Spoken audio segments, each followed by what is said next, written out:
నమస్కారం. Shilpa TV news కి స్వాగతం. ముందుగా నేటి ముఖ్యాంశాలు. పోలీసులను అడ్డుపెట్టుకొని అక్రమ కేసులు. మాజీ మంత్రి అంబటి రాంబాబు ధ్వజం. నేడు ప్రపంచ కార్మిక దినోత్సవం. నంద్యాలలో ఘనంగా మేడే వేడుకలు. నంద్యాల కరుణామయ విద్యా సంస్థల ప్రభంజనం.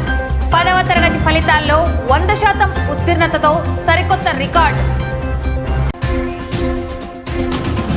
శ్రీ ఘనమద్దిలేటి నరసింహస్వామి ఆలయంలో వైభవంగా సుదర్శన హోమం.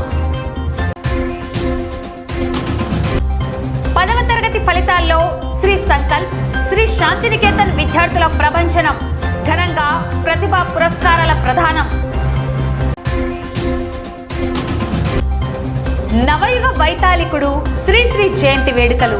నంద్యాలలో ఘన నివాళి.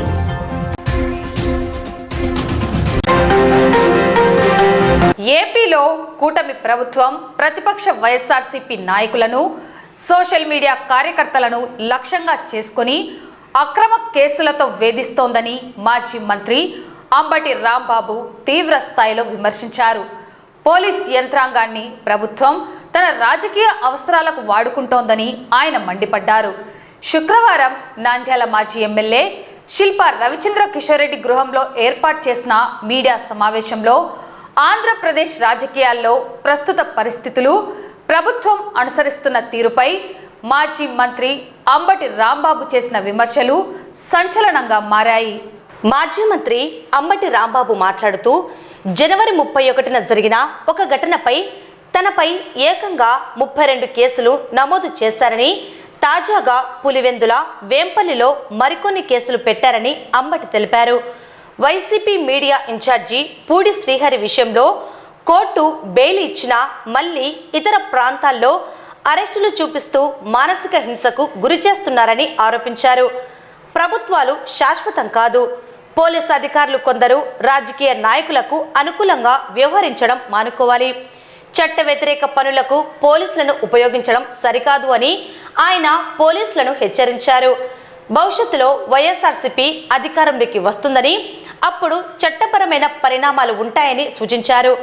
రాష్ట్రంలో లా అండ్ ఆర్డర్ పూర్తిగా దెబ్బతిన్నదని, జర్నలిస్టులపై దాడులు, హత్యలు జరుగుతున్నా పట్టించుకొని ప్రభుత్వం ప్రతిపక్షాలపై కక్ష సాధింపునకే ప్రాధాన్యత ఇస్తోందని దుయ్యబట్టారు.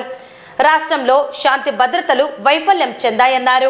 అనంతరం మాజీ ఎమ్మెల్యే శిల్పా రవిచంద్ర కిషోర్ రెడ్డి మాట్లాడుతూ, కూటమి ప్రభుత్వం క్రెడిట్ చోరీకి పాల్పడుతున్నదని ఆరోపించారు. గత వైసీపీ ప్రభుత్వంలో వైఎస్ జగన్మోహన్ రెడ్డి హయాంలో రాష్ట్రంలో చేసిన అభివృద్ధి పనులు మరియు సంక్షేమ పథకాలు తామే చేశామని చెబుతూ ప్రజలను మభ్యపెడుతున్నారన్నారు. అదాని డేటా సెంటర్ యొక్క పేరు మార్చి గూగుల్ సెంటర్ ప్రారంభిస్తున్నామని చెప్పడం గమనించాలన్నారు. అంతర్జాతీయ కంపెనీలు రాష్ట్రానికి వచ్చి పెట్టుబడులు పెట్టడానికి ముందుకు వస్తే ఆ కంపెనీ సంబంధిత మాటలు మాట్లాడాలని, అయితే ఈ కూటమి నేతలు నారా లోకేష్ అసంబద్ధ వ్యాఖ్యలు చేయడం సరికాదన్నారు. కూటమి ప్రభుత్వం అధికారం చేపట్టి 2 సంవత్సరాలు పూర్తయినా ప్రజలకు చేసిన మంచి ఏమీ లేదని, కేవలం వైసీపీ నేతలపై అక్రమ కేసులు పెడుతున్నారని పేర్కొన్నారు. 1వ తేదీ వస్తే అంతా హడావిడి చేస్తూ కెమెరాల మధ్య డ్రామాలు చేస్తున్నారని విమర్శించారు. ముఖ్యమంత్రి చంద్రబాబు నాయుడు తను హైదరాబాద్ నిర్మించానని చెబుతుంటే, ఆయన తనయుడు లోకేష్ అమ్మఒడి పథకం తన మదిలో మెదిలిన పథకమని చెప్పడం హాస్యాస్పదంగా ఉందన్నారు. వీరు ప్రజలకు చెప్పినవి అనేకం, చేసేవి శూన్యమని ఎద్దేవా చేశారు. ఇచ్చిన హామీలు నెరవేర్చాలని ప్రజలు ప్రశ్నించేసరికి రాష్ట్రంలో ఏదో ఒక చోట వైసీపీ నేతలపై దాడులు, కేసులు నమోదు చేసి డైవర్టు రాజకీయాలు చేస్తున్నారని విమర్శించారు. ఎల్లప్పుడూ కాలం మీ వైపే ఉండదు, మళ్ళీ గాలి మారుతుందని, 100% మా వైపు ఉంటుంది. 3 సంవత్సరాల తర్వాత వైసీపీ అధికారంలోకి వస్తుంది. అప్పుడు టీడీపీ నేతల పరిస్థితి ఎలా ఉంటుందో ఒక్కసారి గుర్తుంచుకోవాలని హెచ్చరించారు. గ్రామాల్లో ఒకరిపై ఒకరికి చిచ్చులు పెడుతున్నారని అన్నారు. ప్రజలకు ఇచ్చిన హామీలను కూటమి ప్రభుత్వం నెరవేర్చాలని కోరారు. ఆంధ్రప్రదేశ్లో ప్రతిపక్షంగా ఉన్నటువంటి వైఎస్ఆర్ కాంగ్రెస్ పార్టీని రాజకీయంగా ఎదుర్కోలేక పోలీసు యంత్రాంగాన్ని ఉపయోగించి ఫాల్స్ కేసెస్ పెట్టి ఇబ్బంది పెట్టి అణచాలనేటువంటి ప్రయత్నం పెద్ద ఎత్తున జరుగుతూ ఉంది. ముఖ్యంగా డిఫాక్టో సీఎం గా ఉన్నటువంటి నారా లోకేష్ గారు ఇదే పనిగా ఉన్నారు. పోలీస్ వ్యవస్థను ఉపయోగించి వైఎస్ఆర్ కాంగ్రెస్ పార్టీ నాయకుల్ని, సోషల్ మీడియాలో పనిచేస్తున్నటువంటి వ్యక్తుల మీద తప్పుడు కేసులు పెట్టి వేధించాలనేటువంటి ప్రయత్నం చేస్తున్నారు. నేను మీకు ఒక ఉదాహరణ చెప్తాను. నేను జనవరి 31వ తారీఖున చంద్రబాబు నాయుడు గారిని దూషించానని, అనరాని మాటలు అన్నానని నా మీద కేసు పెట్టారు. చిత్రం ఒక కేసు కాదు, 36 కేసులు పెట్టారు. మళ్ళా దానితో పాటు నిన్న పులివెందుల్లో ఒకటి, వేంపల్లిలో ఒకటి 2 పెట్టారు. దానికి విచారణకు వెళ్ళి నిన్న హాజరై వచ్చాను. ఇంకొక విషయం చెప్పాలి మీకు. పూడి శ్రీహరి వైఎస్ఆర్ కాంగ్రెస్ పార్టీ మీడియా ఇన్ఛార్జిగా ఉన్నటువంటి వ్యక్తి, పార్టీ జనరల్ సెక్రటరీ. ఆయన ఒకసారి అరెస్ట్ చేశారు. దేనికి అరెస్ట్ చేశారంటే చంద్రబాబు నాయుడు గారి మీద పోస్ట్ పెట్టారని అరెస్ట్ చేస్తే కోర్టు వారు బెయిల్ ఇచ్చారు. హైకోర్టుకి వెళ్ళారు. హైకోర్టులో బెయిల్ స్టే చేసినట్టుగా చెప్పారు. ఆ తర్వాత బెంగళూరులో ఉంటే బెంగళూరులో నుంచి పట్టుకొచ్చారు. నిన్న పట్టుకొచ్చి నిన్న బెంగళూరులో ఆధారపరిచారు సేమ్ కేసులోనే. మళ్ళా చిత్తూరులోని మ్యాజిస్ట్రేట్ హ్యాస్ గివెన్ బెయిల్, అంటే కుప్పంలో ఉన్నటువంటి మ్యాజిస్ట్రేట్ బెయిల్ ఇచ్చాడు. బెయిల్ ఇచ్చింది వదిలేయాలి కదా. అదే కేసు మళ్ళా same case Nallapadu police station Guntur, Kothapeta police station గుంటూరులో పెట్టారు. సేమ్ ఫ్యాక్ట్స్, సేమ్ కేసు పెట్టి ఆయన గుంటూరు తీసుకొచ్చారు. గుంటూరు ఎవరు కోర్టులో హాజరుపరిచారు. ఇప్పుడు అక్కడ విచారణ జరుగుతూ ఉంది. ఇంకో క్యామెరా చెప్తా. పూరి శ్రీహరిని హాస్పిటల్కి ఎగ్జామినేషన్ తీసుకెళ్ళడానికి ఆటోలో తీసుకెళ్లారు. ఆటోలో తీసుకెళ్లి మళ్ళీ అక్కడి నుంచి కోర్టుకు తీసుకురావడానికి జీపులో వెనక సీట్లో కూర్చోబెట్టారు. అంటే మానసికంగా హింసించాలి అనేటువంటి ఒక ప్రయత్నం. అర్థమవుతుంది కదా అందరికీ. నన్ను అదే విధంగా మానసికంగా హింసించాలని, పూడి శ్రీహరిని అదే విధంగా మానసికంగా హింసించాలని ప్రయత్నం చేస్తున్నారు పోలీసు వారు. నేను పోలీసు వారికి చెప్తున్నా, అయ్యా ప్రభుత్వాలు శాశ్వతం కాదు. తెలుగుదేశం ప్రభుత్వం కలకాలం ఉండదు. మళ్ళా వైఎస్ఆర్ కాంగ్రెస్ పార్టీ అధికారంలోకి వస్తుంది. ఇలా మీరు వ్యక్తుల్ని, లీడర్ని, సమాజంలో గౌరవం ఉన్నటువంటి వ్యక్తుల్ని మీరు ఈ విధంగా హింసించేటటువంటి కార్యక్రమం చేయటం అనేది చట్ట వ్యతిరేకమైనటువంటి అంశం. మీ పాపాలు కూడా పొందుతాయి. ఏదో చంద్రబాబు చెప్పాడనో, లోకేష్ చెప్పాడనో, ఏదో ఎస్పీ గారు చెప్పాడనో, లోకల్ గా ఉన్నటువంటి సిఐలో, డిఎస్పీలో ఇలా మమ్మల్ని హ్యూమిలేట్ చేసేటటువంటి కార్యక్రమం చేస్తున్నారంటే మేము ఎంత బలంగా ఉన్నామో మాకు అర్థం అవుతుంది. ఆటోలు తీసుకెళ్లాల్సిన అవసరం ఏంటి? ఇంకా నేను మోటార్ సైకిల్ మీద తీసుకెళ్ళా, లేకపోతే నడిపించి తీసుకెళ్ళా. ఆ మధ్యకాలంలో రౌడీలని చెప్పి రోడ్డు మీద నడిపించారు. అది కూడా చట్ట వ్యతిరేకం. ఇలాంటి చట్ట వ్యతిరేకమైన కార్యకలాపాలకు పోలీసులను ఉపయోగిస్తున్నారు తప్ప ఈ రాష్ట్రంలో లా అండ్ ఆర్డర్ కాపాడటానికి మాత్రం పోలీసులు ఉపయోగించున్నారు. డైరెక్ట్ గా హత్యలు జరుగుతూ ఉన్నాయి. మొన్నగా పత్రికా విలేకరిని నడి రోడ్డు మీద నరికేశారు. లా అండ్ ఆర్డర్ ఎట్లా ఉందో అర్థమవుతా ఉంది. మొన్న ఒక విలేకరిని కొట్టారు. ఇలా విలేకరుల మీద కూడా దాడి చేసే పరిస్థితి వస్తున్నప్పుడు వాటిని ప్రివెంట్ చేయడానికో, అలా దాడి చేసిన వారిని శిక్షించడానికో పోలీసు యంత్రాంగం పనిచేయకపోవడం చాలా దురదృష్టకరమైనటువంటి పరిణామాలు. ఈ పరిణామాలు సమాజానికి మంచిది కాదు. అయిపోయింది ఈ ప్రభుత్వం అధికారంలోకి వచ్చి. ఇవాళ పరిస్థితులు మారుతూ ఉన్నాయి. ప్రభుత్వ వ్యతిరేకత విపరీతంగా పెరుగుతూ ఉంది. పోలీసు యంత్రాంగాన్ని అంతా కూడా వైఎస్ఆర్ కాంగ్రెస్ పార్టీని అణచటం కోసమో, ఇబ్బంది పెట్టడం కోసమో ఉపయోగించే కార్యక్రమంలో నిమగ్నం అయిపోతే పోలీసు యంత్రాంగం నిర్వీర్యం అయిపోతుంది. అలాంటి పోలీసు యంత్రాంగం అంటే భయం లేని పరిస్థితి, అవసరమైతే తిరుగుబాటు చేసే పరిస్థితి కూడా వస్తుందనే విషయాన్ని పోలీసు యంత్రాంగం, ముఖ్యంగా ఐపీఎస్ అధికారులు, ఇండియన్ పోలీస్ సర్వీస్ చాలా కష్టపడి మీరు చదువుకొని ఐపీఎస్ అయ్యి లా అండ్ ఆర్డర్ కాపాడతామని ప్రమాణం చేసి మీరు అధికారంలోకి వచ్చిన వాళ్ళు ఎవరికో చెంచాల్లాగా పనిచేయటం అనేది చాలా దురదృష్టకరం. నేను అందరూ ఐపీఎస్ అధికారులను అంటలా, చాలా మంది వెన్నెముకున్నటువంటి అధికారులు ఉన్నారు. కానీ వారు మాత్రం కేవలం ఒక నాన్ ఫోకల్ పోస్ట్ లో పెట్టి ఈ ఎవరైతే ఏం చెప్తే అది చేస్తారో వాళ్ళందరినీ ఫోకల్ పోస్ట్ లో పెట్టి మీరు ఈ ప్రభుత్వం, కూటమి ప్రభుత్వం, చంద్రబాబు నాయుడు గారు వైఎస్ఆర్ కాంగ్రెస్ పార్టీని అణచాలని ఉపయోగించుకోవటం అనేది ఒక దుర్మార్గమైన కార్యక్రమం. ఇది కలకాలం కొనసాగదనే విషయాన్ని దయచేసి గమనించాలని కూడా ఈ సందర్భంగా నేను చెప్పదలుచుకున్నాను. ఈరోజు రాష్ట్రంలో కూటమి ప్రభుత్వం ఏర్పడి దాదాపు 2 సంవత్సరాలు పూర్తిగా వస్తున్న పరిస్థితుల్లో మరి 2 సంవత్సరాలుగా మీరందరూ కూడా గమనిస్తున్నారు, ప్రజలందరూ కూడా చూస్తున్నారు. ఎన్నో ప్రగల్భాలు పలికి ఎన్నో మాటలు చెప్పి అధికారం చేపట్టినటువంటి ఈ కూటమి ప్రభుత్వం ఒక్కటంటే ఒక్క మాట కూడా ఈ రోజు నెరవేర్చుకోకపోగా జగన్మోహన్ రెడ్డి గారు ఏవైతే మంచి పనులు చేసినారో ఆ పనులన్నీ కూడా తాము చేసినట్టుగా ఈ రోజు చెప్పుకోవడం అనేది నిజంగా సిగ్గుచేటు అని చెప్పేసి ఈ రోజు నేను తెలియజేయవచ్చు. ఎందుకంటే కూటమి ప్రభుత్వం అధికారం చేపట్టినప్పటి నుంచి ఏం చేశారయ్యా మీరు అని చెప్పేసి ప్రజలు అడుగుతుంటే వైఎస్ఆర్సీపీ పార్టీ నాయకుల మీద కేసులు పెట్టడం తప్పితే మేము ఈ రోజు వరకు ఎటువంటి మంచి పనులు ప్రజలకి చేయలేదనే వాస్తవాన్ని ఈ రోజు ప్రజలు గుర్తిస్తున్నారనేది సుస్పష్టంగా కనపడుతోంది. ఎక్కడా కూడా ఎన్నో మాటలు చెప్పారు, ఎన్నో ప్రగల్భాలు పలికారు, మేము అధికారంలోకి వస్తే సూపర్ 6 అమలు చేస్తామని చెప్పేసి మాటలు చెప్పారు. కానీ ఈ రోజు ఒక్కటంటే ఒక్క హామీని కూడా ఈ రోజు నెరవేర్చుకోలేనటువంటి దిక్కుమాల పరిస్థితిలో ఉంది. 2 సంవత్సరాలు కావస్తుంది ఈ రోజు వరకు ఒక కొత్త పెన్షన్ ఇచ్చినటువంటి పాపాన పోలేదు ఈ కుటుంబ ప్రభుత్వం. పైగా ఒక కొత్త ఇల్లు ఇచ్చినటువంటి పరిస్థితి లేదు, ఒకరికి కొత్త స్కీమ్ ఇచ్చినామని చెప్పి చెప్పుకునేటువంటి పరిస్థితి లేదు. మహిళలకి ఇస్తామన్నటువంటి 1500 రూపాయలు ఈ రోజు వరకు దాని ఊసే ఎత్తనటువంటి పరిస్థితి. కానీ 1వ తేదీ వచ్చిందన్న వెంటనే ఎక్కడో ఒక చోట డ్రామా చేయడానికి ఒక 30 కెమెరాలు అడ్డు పెట్టుకొని అక్కడికి వెళ్ళి మేమంతా చేసేస్తున్నాము, ఇంత చేస్తున్నాము అని చెప్పేసి చెప్పుకోవడం తప్పితే ప్రజలకి ఈ రోజు వరకు ఒక మంచి కార్యక్రమం లేదు. నిన్ననే రాష్ట్ర వ్యాప్తంగా ఏదో గూగుల్ డేటా సెంటర్ ని మేము ప్రారంభిస్తున్నామని చెప్పేసి ఒక వేదిక మీద నుంచి మాట్లాడడం జరిగింది. జనరల్ గా అయితే ఒక ప్రజాస్వామ్య దేశంలో ఒక అధికారం చేపట్టినప్పుడు ఒక కంపెనీ, ఇంటర్నేషనల్ కంపెనీ ఒకటి వస్తే అక్కడ మాట్లాడాల్సిన మాటలు ఆ కంపెనీకి సంబంధించిన అంశాలు మాట్లాడాలి, లేకపోతే రాష్ట్రంలో పెట్టుబడులకు పెట్టేటువంటి వాతావరణం ఎలా సృష్టిస్తున్నాం అనే దాని గురించి మాట్లాడాలి, లేకపోతే భవిష్యత్తులో మేము ఏ రకంగా పెట్టుబడిదారులని ఆకర్షిస్తున్నాము, పెట్టుబడిదారులకి ఏమేమి చేస్తాము అని చెప్పేసి అవి చెప్పుకోవాల్సింది పోయి ఆ స్టేజ్ ఎక్కేసి ఏం మాట్లాడినారో నారా లోకేష్ గారు మీరు అందరు కూడా చూశారు.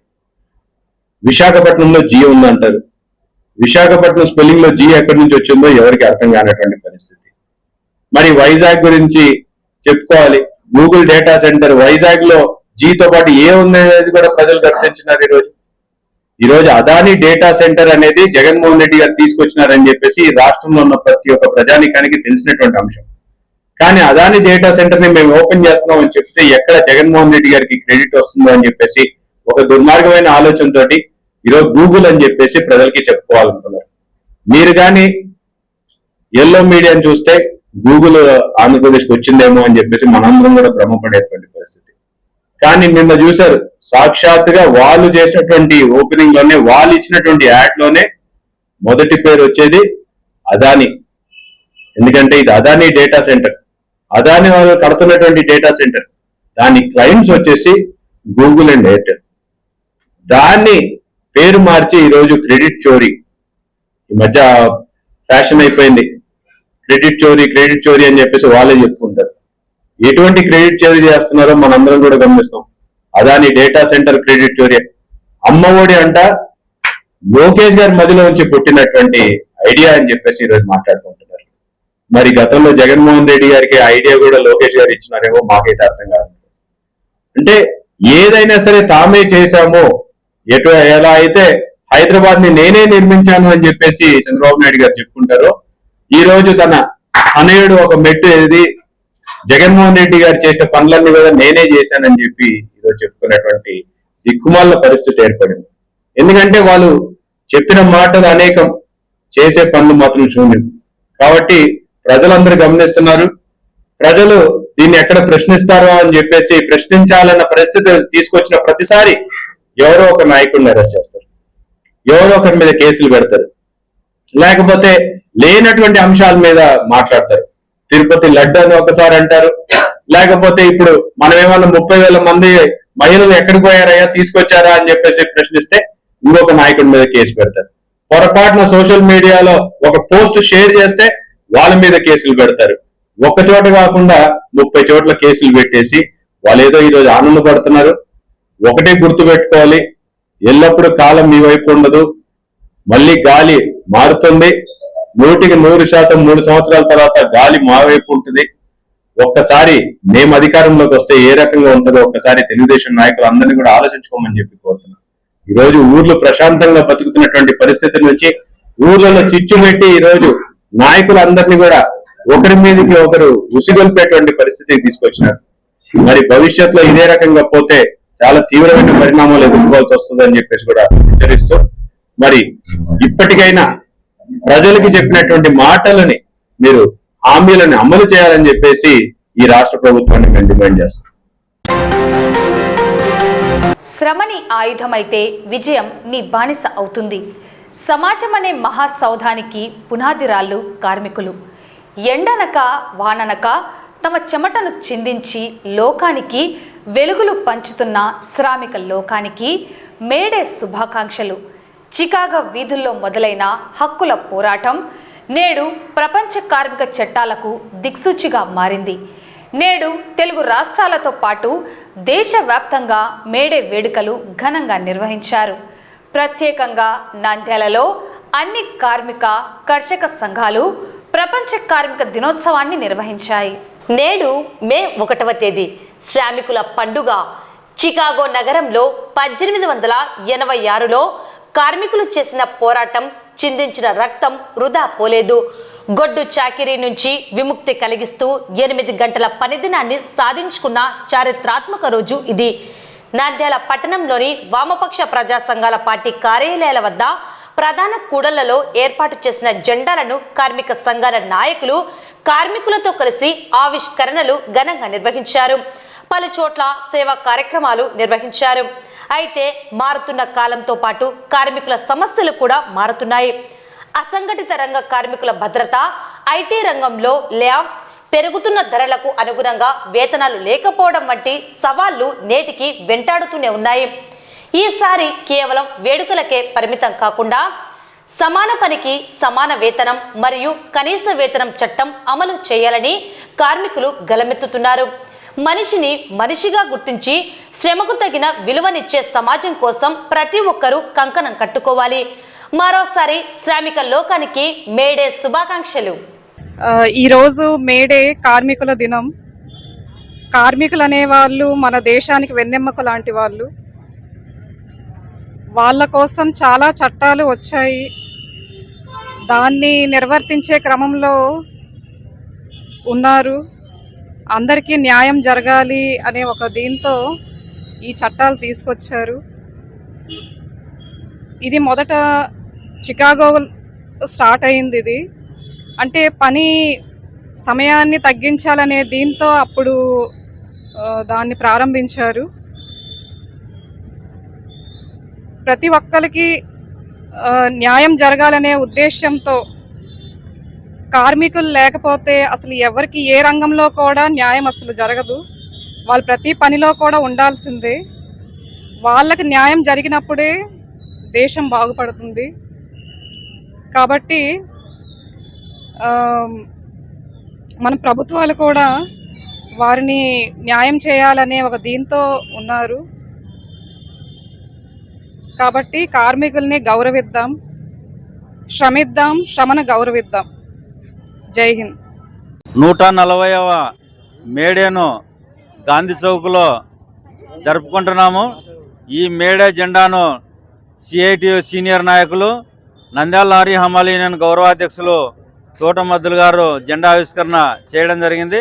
ఈ కార్యక్రమంలో సిఐటియు సీనియర్ నాయకులు శ్రీనివాసమూర్తి గారు, యూనియన్ నాయకులు జైలాను, మిగతా సభ్యులు పాల్గొనడం జరిగింది. ఈరోజు మేడే సందర్భంగా చిన్న వ్యాపారస్తులందరూ కూడా జెండా ఆవిష్కరణ చేశారు. కార్మికులందరి యొక్క హక్కులను కాలరాచే క్రమంలో ఈరోజు బాగా ధనికులకు మాత్రమే సేవ చేసే ప్రభుత్వంగా బీజేపీ ప్రభుత్వం ఉంటుంది కేంద్రంలో. అదేం దురదృష్టమో కానీ భారతదేశం ప్రపంచ వికసిత్ భారత్ అంటే వికసించింది ఏడో నాకు అర్థం కావడం లే. ఏడో వికసించిందేమో తెలియదు. డబ్బులున్న వాళ్ళే ఇంకా పేదలు మారిపోతున్నారు. పారిశ్రామిక ప్రగతి కుంటుపడిపోయింది, పరిశ్రమలు లేవు సరిగా, దరిద్రం అంతా పెరిగిపోయింది, దరిద్రుల యొక్క సంఖ్య పెరిగింది, డబ్బులున్న వాళ్ళ సంఖ్య, సంపద కలిగిన వాళ్ళు 2-3 దేశంలో ఉండే వాళ్ళంతా వాళ్ళు పెరిగినారు. మరి ఇంకెక్కడ ఇది అనేటువంటిది మన వికసిత భారత్ ఆడడం మనకు అర్థం కావడం. దాని తోడు ఏమిటి, భారతదేశం అభివృద్ధి కావాలా అనేటువంటి క్రమంలో ఈరోజు ఈ లేబర్ చట్టాలన్నీ కూడా యూనిఫైడ్ కోడ్ లా అని పెట్టేసి ఒక 45 చట్టాలన్నీ కూడా 44 చట్టాలన్నీ కూడా తీసుకొని 4 మార్చేసి 4లో కూడా trade union registration, trade union act, industrial dispute act, తర్వాత bonus act, minimum wage act, ఇటువంటివన్నీ కూడా ఇవన్నీ కూడా దాన్ని క్రోడీకరించి హక్కు లేకుండా చేసే పరిస్థితి బీజేపీ ప్రభుత్వం చేస్తుంది. ఈ రోజు మేడే సందర్భంగా మా 1104 తరఫున ప్రతి ఒక్క జెండా ఆవిష్కరణ చేస్తున్నాము. కర్నూలు కానీ, నంద్యాల కానీ, ఆదోని కానీ, డోన్ కానీ ప్రతి చోట ఈ జెండా పండుగ అనేది మాకు ఖచ్చితంగా జరుపుతాము. హిందువులు అయితే హిందూ పండుగలు, ముస్లింలు అయితే ముస్లిం పండుగలు, క్రిస్టియన్స్ అయితే క్రిస్టియన్ పండుగలు చేసుకుంటారు. కానీ ఇది శ్రామిక వర్గము కాబట్టి ఏ క్యాస్ట్తో సంబంధం లేకుండా ప్రతి ఒక్కరూ ఈ పండుగ జరుపుకుంటారు. ఈ పండుగ జరుపుకోవడానికి ముఖ్య కారణము మా యూనియన్ ఓన్లీ కార్మికులకు సంబంధించిందే. ఏ యూనియన్, ఏ రాజకీయ పక్షానికి కానీ, ఏ విధమైన పొలిటికల్ పార్టీస్ కి దేనికి సంబంధం లేదు. కాబట్టి మాది ఇంతకాలం మనుగడ సాధించడానికి ఈ 1104 75 సంవత్సరాల చరిత్ర ఉంది. మేడే అనగా ఐక్యతతో పోరాటం చేస్తూ నంద్యాల డివిజన్లో ఉన్నటువంటి ప్రతి డివిజన్ ఆఫీస్, సెక్షన్ ఆఫీస్, తర్వాత ప్రతి ఏరియాలలో ఉన్నటువంటి ప్రతి చిన్న కార్మికుల కానుంచి ప్రతి ఒక్క ఉద్యోగి వరకు ఐక్యతతో చేసే పోరాటమే మేడే. అందరము కలిసి ఒకే ఒక పండగ, కార్మికులంతా కలిసి చేసుకునేది మేడే పండగ లాంటిది. కాబట్టి ప్రతి ఒక్కరు ఐక్యతతో కలిసి చేసిన పోరాటం వల్లనే ఇన్ని సంవత్సరాలుగా ఈ యూనియన్ నిలబడి ఉన్నది. అదే 1104 యూనియన్.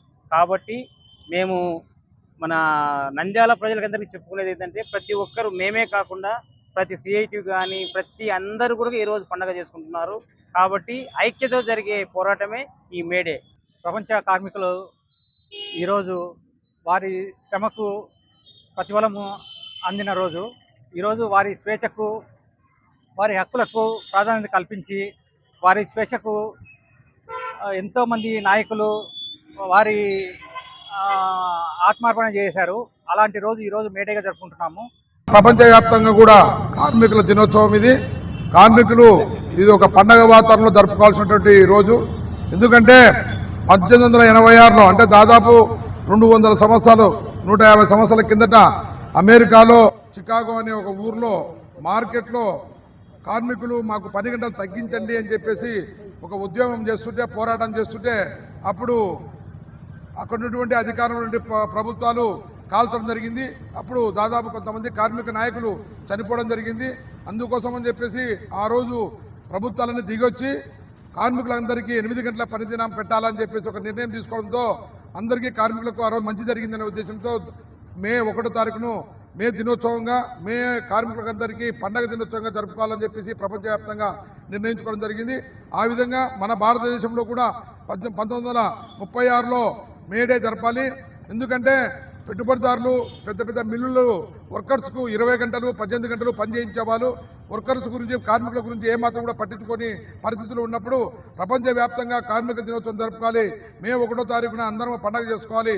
ఈరోజు కార్మిక దినోత్సవం మే 1వ తారీఖు మన నంద్యాల జిల్లా, నంద్యాల జిల్లాలో మన సాయిబాబా నగర్లో నుంచి నూనెపల్లి సంబంధించి సాయిబాబా నగర్లో ఒక ఆఫీసు, యూనియన్ ఆఫీస్ పెట్టాము.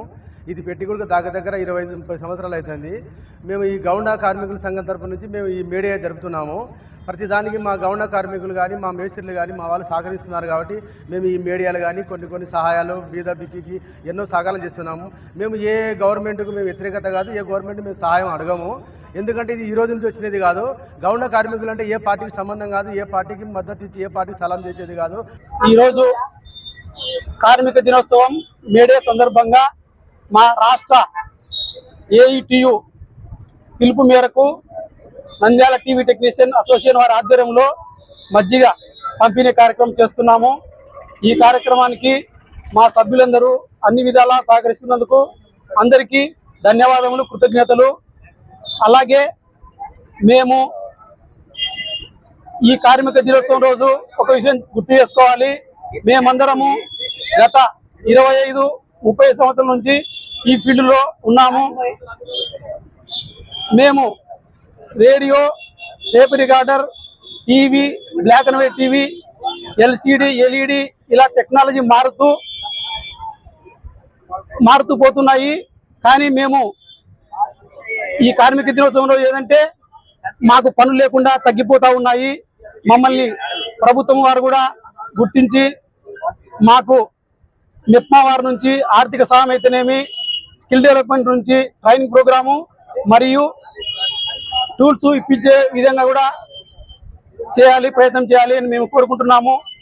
నంద్యాల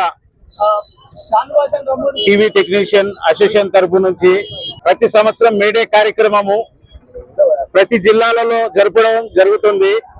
ఈ కార్యక్రమం గత కొన్ని సంవత్సరాలుగా మేడే కార్యక్రమం జరపడం జరుగుతుంది.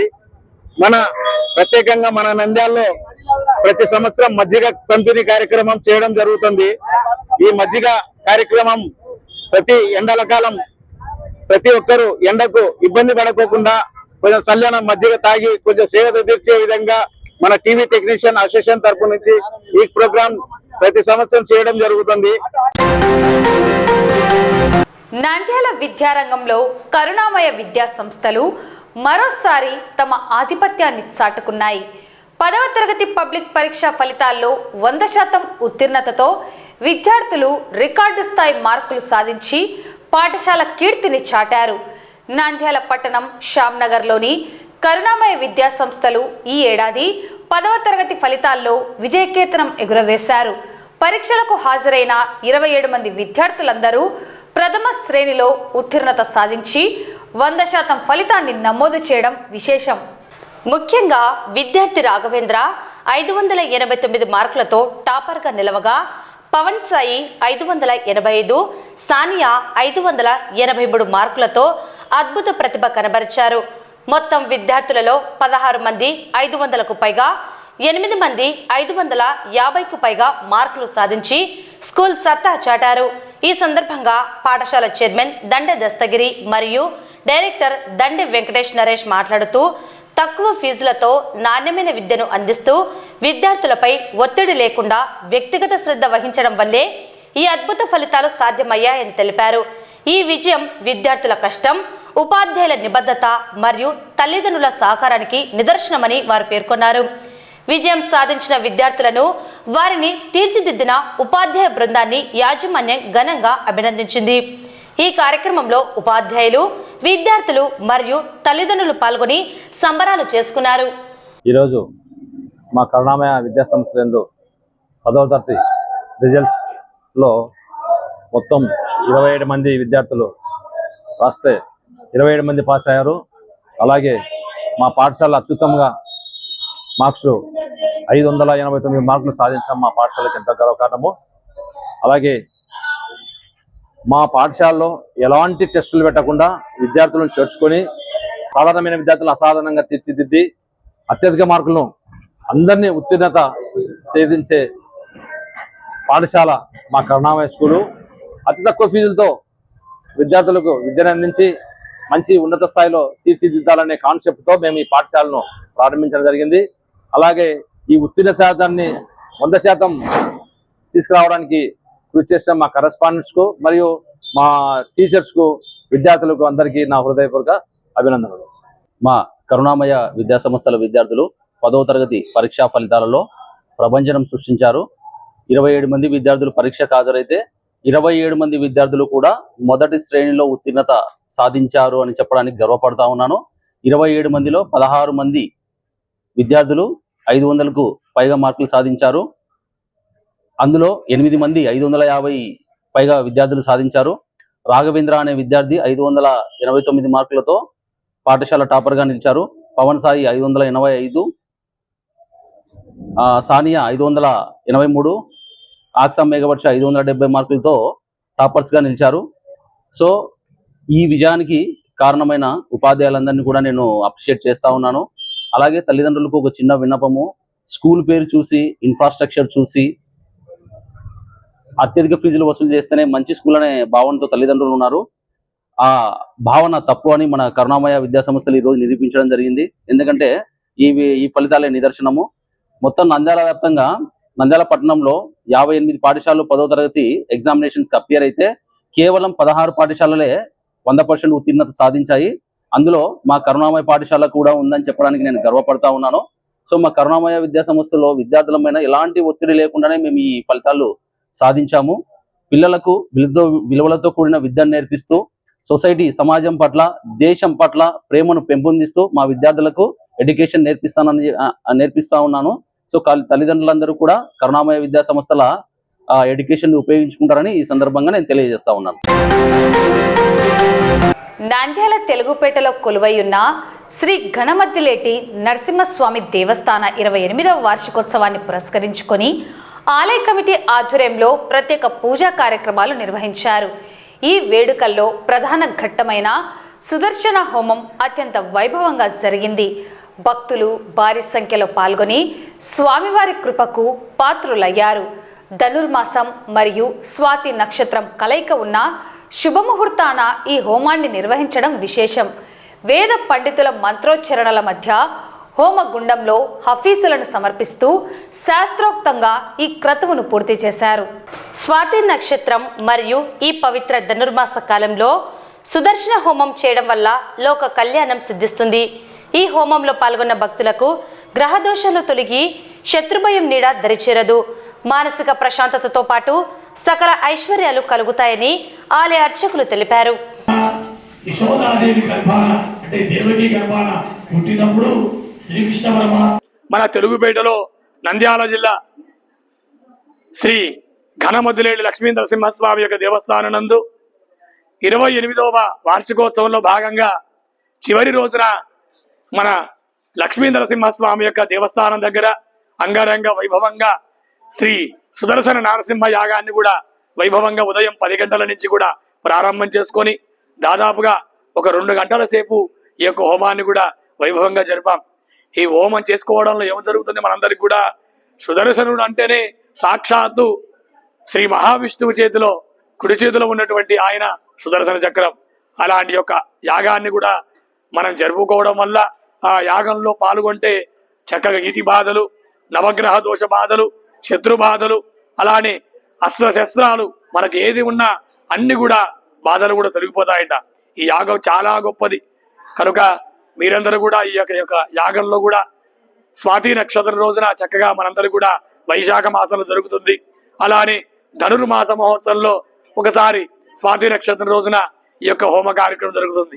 కనుక మీరందరూ కూడా ఈ యాగంలో పాల్గొనదలిచిన భక్తులు ఎవరైనా ఉంటే దేవస్థానం దగ్గర వచ్చి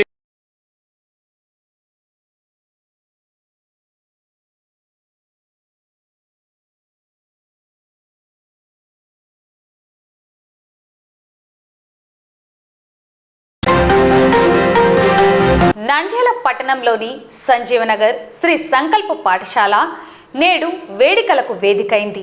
2025-26 విద్యా సంవత్సరం 10వ తరగతి ఫలితాల్లో అత్యుత్తమ మార్కులు సాధించిన శ్రీ సంకల్ప్ మరియు శ్రీ శాంతినికేతన్ విద్యా సంస్థల విద్యార్థుల కోసం నేడు ప్రత్యేక అభినందన కార్యక్రమాన్ని నిర్వహించారు.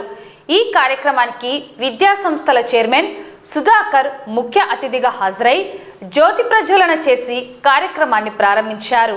ఈ సందర్భంగా అత్యధిక మార్కులతో పాఠశాల కీర్తిని చాటిన విద్యార్థులను ఆయన ఘనంగా సత్కరించి వారికి జ్ఞాపికలను అందజేశారు. చైర్మన్ సుధాకర్ మాట్లాడుతూ మా యొక్క శ్రీ సంకల్ప్, శ్రీ శాంతినికేతన్ విద్యా సంస్థల విద్యార్థులు సాధించిన ఈ విజయం ఎంతో గర్వించదగినదన్నారు. విద్యార్థులపై ప్రత్యేక శ్రద్ధ వహిస్తూ వారి సందేహాలను ఎప్పటికప్పుడు నివృత్తి చేస్తూ పరీక్షా విధానంలో మేము తీసుకొచ్చిన వినూత్న మార్పులే ఈ విజయానికి పునాదని తెలిపారు. కేవలం మార్కులే కాకుండా విద్యార్థులను పబ్లిక్ పరీక్షలకు మానసికంగా సంసిద్ధులను చేయడంలో మా పాఠశాల ఎప్పుడూ ముందుంటుందని చెప్పారు. ఈ పట్టుదలతో భవిష్యత్తులో కూడా విద్యార్థులు మరిన్ని ఉన్నత శిఖరాలను అధిరోహించాలని ఆకాంక్షించారు. కార్యక్రమంలో పాఠశాల ప్రిన్సిపల్, అధ్యాపక బృందం మరియు పెద్ద సంఖ్యలో విద్యార్థులు పాల్గొన్నారు.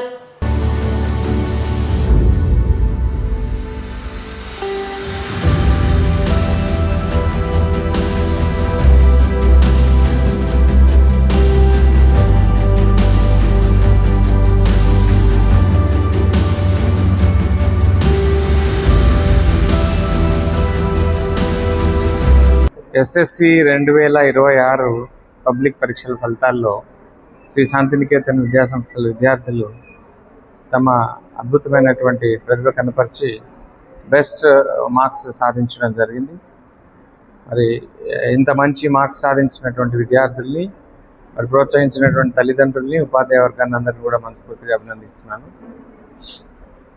ఒకరికో ఇద్దరికో కాకుండా ప్రతి ముగ్గురులో ఒకరికి 80% పైగా మార్కులు సాధించి మరి శాంతినికేతన్ విద్యార్థులు ర్యాంకులు ఒకరో ఇద్దరికో కాదు అందరూ సక్సెస్ఫుల్ స్టూడెంట్స్ అనే విధంగా ఈరోజు ఇచ్చినటువంటి రిజల్ట్స్ ప్రూవ్ చేస్తున్నాయి.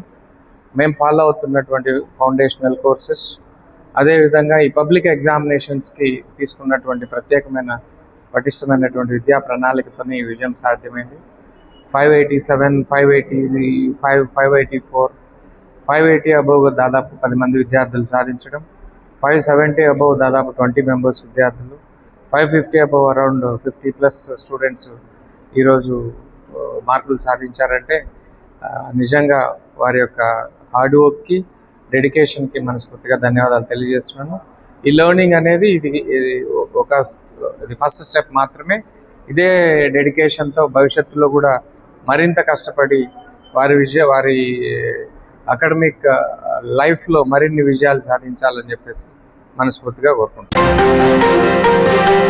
ఆధునిక తెలుగు సాహిత్యాన్ని శ్రమైక జీవన సౌందర్యం వైపు మళ్లించిన మహాకవి, యుగకవి శ్రీ జయంతి వేడుకలు నంద్యాలలో అత్యంత వైభవంగా జరిగాయి.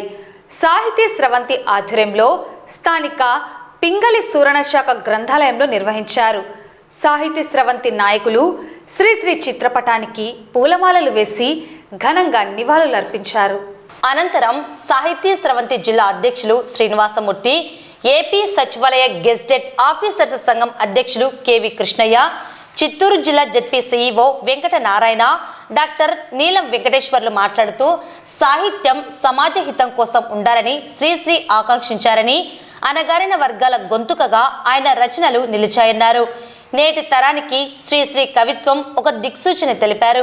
అనగారిన వర్గాల అంకుశమై శ్రీశ్రీ సాహిత్యం నిలిచిందన్నారు. తెలుగు సాహిత్యాన్ని విప్లవ పథం వైపు నడిపిన విరాన్మూర్తి శ్రీశ్రీ అన్నారు. కార్యక్రమంలో 10వ తరగతి ఫలితాల్లో తెలుగు సబ్జెక్టుల్లో 100కు 100 మార్కులు సాధించిన నీలం అష్మితను ఈ సందర్భంగా ముఖ్య అతిథులు ఘనంగా సన్మానించారు. శ్రామిక కవనం పేరుతో నిర్వహించిన కవి సమ్మేళనంలో కవులు నీలకంఠమాచారి, నరేంద్ర, రఫీ, మహబూబ్ బాషా తమ కవితలతో అలరించారు. ఈ కార్యక్రమంలో రోటరీ విద్యాసంస్థల అధినేత సుబ్బయ్య, సామాజికవేత్త సుబ్బారెడ్డి, అన్యం శ్రీనివాసరెడ్డితో పాటు సాహిత్య స్రవంతి నాయకులు, గ్రంథాలయ సిబ్బంది మరియు పాఠకులు పెద్ద సంఖ్యలో పాల్గొన్నారు. నాయకులు రమేష్ గారు మా తెలుగు తల్లితో ఈ కార్యక్రమం ముందు చిత్రపటానికి పుష్పాంజలి ఘటించాం శ్రీశ్రీకి. ఇప్పుడు మా తెలుగు తల్లి తర్వాత ఈరోజు చాలా సంతోషంగా ఉంది. నంద్యాల అంటే ఒక మంచి గ్రంథాలయం అందరికి గుర్తొచ్చే విధంగా ఉంది. ఆ గ్రంథాలయం నంద్యాల నడిబొడ్డున ఇక్కడ ఏర్పాటు చేయబడింది. దీనికి అష్టదిగ్గజాల్లో ఒకరైనటువంటి పింగళి సూరణ అనే పేరు పెట్టాలని చెప్పి నంద్యాలలో ఉండేటువంటి సాహితీ మిత్రులంతా కూడా అందరూ కలిసి కృషి చేస్తే ఈరోజు సూరణ సారవ సంఘం కావచ్చు, సాహితీ స్రవంతి, మాతృభాష పరిరక్షణ సమితి ఇట్లా సంస్థలన్నీ కలిపి ఈ పింగళి సూరణ అనే పేరు పెట్టడానికి కృషి చేయడం జరిగింది. ఈరోజు పింగళి సూరణ శాఖ గ్రంథాలయం అయింది. ఇటు జిల్లా కేంద్రం కావడం, అనేక సాహిత్య పుస్తకాలు ఇక్కడ ఉండడం, అట్లే విధంగా పోటీ పరీక్షలకు సంబంధించినటువంటి పుస్తకాలు ఇక్కడ ఉన్నాయి. లైబ్రేరియన్ మధుగారి నేతృత్వంలో ఇక్కడ కార్యక్రమాలన్నీ బాగా జరుగుతూ ఉన్నాయి. అట్లే నిన్నటి నుంచే విద్యార్థుల కొరకు వేసవి శిక్షణా శిబిరం నిర్వహించడం జరుగుతూ ఉంది. ఇందులో భాగంగా చిన్నపిల్లలకు కథలు, క్యారం బోర్డ్స్ ఇటువంటివన్నీ కూడా ఏర్పాటు చేయడం జరిగింది. ఇక్కడ శ్రీశ్రీ గారి జయంతి సాహితీ స్రవంతి ఆధ్వర్యంలో ప్రతి ఏటా నిర్వహిస్తున్నాం. శ్రీశ్రీ గారి కవితలు కానీ, శ్రీశ్రీ గారి యొక్క సాహిత్యం కానీ మనం గమనించినట్లయితే ఈ శతాబ్దం నాది అని సగర్వంగా చాటినటువంటి మహాకవి శ్రీశ్రీ. ఆయన కూడా మొదట భావకవి, సర్రియలిస్టు, అభ్యుదయ కవి, విప్లవ కవిగా పరిణతి చెందాడు. సాహిత్యాన్ని సామాజిక ప్రయోజనం కోసమే అనేటువంటి దాన్ని మొదటగా చెప్పినవాడు శ్రీశ్రీ గారు. సాహిత్యం అనేటువంటిది ఏదో కేవలం భావకవిత్వంతోనో ఇంకో దాంతోనో కాకుండా సామాజిక సమస్యలను స్పృశించి చెప్పాలనేటువంటి దాంతో చెప్పాడు. ఆ తర్వాత గుర్రం జాషవ గారు మంచి పాలన కావాలంటే మంచి సాహిత్యం ఉండాలని చెప్పారు. శ్రీశ్రీ గారికి వేమన, తిక్కన, ఇట్లా కొంతమంది, గురజాడ అప్పారావు, వీళ్ళందరూ కూడా ఆయనకు మార్గదర్శకులుగా ఉండి సాహిత్యంలో అనేక కోణాల్లో చేశాడు. మనం ఈరోజు గమనిస్తే అవినీతి పరులే గద్దెనెక్కి అవినీతిని నిర్మూలిస్తామని చెప్పడం ఎంత హాస్యాస్పదం అని శ్రీశ్రీ గారు ఖడ్గ సృష్టిలో రాశారు. కదిలేది కదిలించేది, పెనునిద్ర వదిలించేది కావాలో నా కవనానికి అన్నాడు. ఇప్పుడు శ్రీనివాసరెడ్డి చెప్పినట్టు సమైక్య జీవన సౌందర్యానికి సమానమైనది లేనే లేదని, కుమ్మరి కొలిమి, కమ్మరి కొలిమి, కుమ్మరి, ఇవన్నీ కూడా ఇట్లా చెప్పుకుంటూ వచ్చాడు. ఏమైనా కూడా శ్రీశ్రీ శ్రామిక వర్గం వైపు నిలబడ్డాడు. శ్రమ సంపద అనేటువంటిది, శ్రమనే సంపద సృష్టిస్తుంది ఈ దేశానికి కానీ, ప్రజలకు కానీ, సమాజానికి కానీ చెప్పాడు. ఇవన్నీ కూడా మనం గమనించినట్టయితే మన దేశంలో స్వతంత్ర పోరాటం కాలంలో కూడా దీని వైపు మార్గదర్శనం ఉండింది. ముఖ్యంగా ఈరోజు శ్రీశ్రీ జయంతి 1910 ఏప్రిల్ 30న పుట్టినటువంటి ఓ ధృవతార. ముఖ్యంగా తెలుగు వినీలాకాశంలో, ముఖ్యంగా సాహితీ వినీలాకాశంలో అద్భుతమైనటువంటి సాహిత్యంతో, సాహిత్యం అనేది రెండు రకాలుగా ఉంటుంది. ఒకటి కేవలం ఆనందాన్ని ఇచ్చేది, ఇంకోటి సమాజం యొక్క ప్రయోజనాన్ని, సమాజంలో మార్పును తీసుకోవడానికి ప్రయత్నించేది. ఆ రెండో కోవకు చెందిందే శ్రీశ్రీ కవిత్వం. మహాప్రస్థానంలో ప్రతి ఖండిక, ప్రతి లైను, ప్రతి పదం కూడా అద్భుతమైనటువంటి, ఆ రోజు ఉన్నటువంటి యువకులను సమాజ పురోగతి కోసం, అభ్యున్నతి కోసం ఆలోచించే వారికి ఒక సాహిత్యంగా, ఒక ఆయుధంగా మారింది. ఈరోజు కూడా దాని ప్రాధాన్యత కావచ్చు, దాని రెలవెన్స్ కావచ్చు, 2026లో ఎప్పుడో సృజించినటువంటి ఆ సాహిత్యానికి రెలవెన్స్ ఈరోజు కూడా ఉందంటే ఆ సాహిత్యం వెనక ఉన్నటువంటి గొప్పతనం. విప్లవ కవి, ఉద్యమ కవి, స్ఫూర్తి కవి, సామాజిక కవి, సమానత్వ కవి శ్రీశ్రీ గారి జయంతి శుభాకాంక్షలు. చిమ్మ చీకటి బ్రతుకులలో జ్యోతులైన నేతలారా, దాచుకుంటాం గుండెలలో, పోరాడుతాం మీ అడుగు జాడలలో అని ఒక విద్యార్థి నాయకునిగా గతంలో వారి స్ఫూర్తి తీసుకొని, వారి కవిత్వం స్ఫూర్తి తీసుకొని ఉద్యోగం చేస్తున్నప్పటికీ మా యొక్క ప్రతి అడుగులో, ప్రతి విధానంలో, ప్రతి పాలసీలో శ్రీశ్రీ గారి భావాలను, సిద్ధాంతాలను అమలుపరుస్తున్నామని చెప్పడానికి చాలా గర్వపడుతున్నాము. ముఖ్యంగా శ్రీశ్రీ లాంటి మహనీయులు ఈ సమాజంలో, ఇంతకుముందే సార్ చెప్పినట్లు, దోపిడీ ఉన్నంత వరకు, అణచివేత ఉన్నంత వరకు, వివక్ష ఉన్నంత వరకు వీరు భౌతికంగా పరమపదించిన వారి యొక్క విప్లవ సాహిత్యము ప్రతి అణువును మనల్ని మేల్కొల్పుతూ సమాజాన్ని సమానత్వ వైపు ఎప్పటికైనా తీసుకెళ్తుంది అని చెప్పడానికి నేను చాలా గర్వపడుతున్నాను. వార్తలు ముగించే ముందు ముఖ్యాంశాలు మరోసారి. పోలీసులను అడ్డుపెట్టుకొని అక్రమ కేసులు, మాజీ మంత్రి అంబటి రాంబాబు ధ్వజం. నేడు ప్రపంచ కార్మిక దినోత్సవం, నంద్యాలలో ఘనంగా మేడే వేడుకలు. నంద్యాల కరుణామయ విద్యా సంస్థల ప్రభంజనం, 10వ తరగతి ఫలితాల్లో 100% ఉత్తీర్ణతతో సరికొత్త రికార్డ్. శ్రీ ఘనమద్దిలేటి నరసింహస్వామి ఆలయంలో వైభవంగా సుదర్శన హోమం. 10వ తరగతి ఫలితాల్లో శ్రీ సంకల్ప్, శ్రీ శాంతినికేతన్ విద్యార్థుల ప్రభంజనం, ఘనంగా ప్రతిభా పురస్కారాల ప్రదానం. నవయుగ వైతాళికుడు శ్రీశ్రీ జయంతి వేడుకలు, నంద్యాలలో ఘన నివాళి. ఈ వార్తలు ఇంతటితో సమాప్తం. నమస్కారం.